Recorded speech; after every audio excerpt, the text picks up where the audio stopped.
Acting করো? কবির ভাইয়াও তো এই লাইনেই আছে। তোমাদের না একদিন পরিচয় করিয়ে দেব। তোমাদের বেশ জমবে। আচ্ছা, ওটা দেখা যাবে। আহ, শোন, আমি আমি এখন যাই, আমার ফোনটা রাখতে হবে। আম্মু অসুস্থ, আম্মুর দেখাশোনা করতে হবে। আমি একদিন যাবো না, গিয়ে তোর আর দাদির সাথে গিয়ে দেখা করে আসবো। ঠিক আছে ভাইয়া, মাঝে মাঝে প্লিজ কল দিও। হ্যাঁ, দিব। তুই নিজের খেয়াল রাখিস আর ভালো থাকিস। বাই।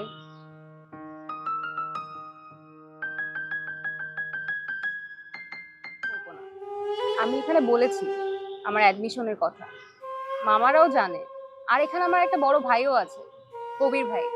উনিও বলেছে আমার অ্যাডমিশনের কথা নিয়ে। তুমি জানো কবির ভাইয়া খুবই ভালো একজন মানুষ। প্রথম দিন উনি মনে করেছে ওনার মুভির জন্য আমি নায়িকা হতে এসেছি। তারপর তো কি বকা ঝকা, কেন এসেছি, কি করতে এসেছি, এখনই বেরিয়ে যান। পরে উনি ক্লিয়ার হয়েছে ব্যাপারটা। ও ভাইয়া, আরেকটা কথা, তুমি না অ্যাক্টিং করো? কবির ভাইয়াও তো এই লাইনেই আছে। তোমাদের না একদিন পরিচয় করিয়ে দেব। তোমাদের বেশ জমবে। আচ্ছা, ওটা দেখা যাবে।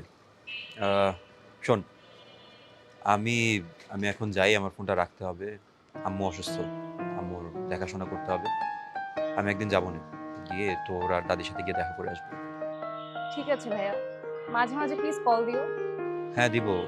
তুই নিজের খেয়াল রাখিস আর ভালো থাকিস। বাই।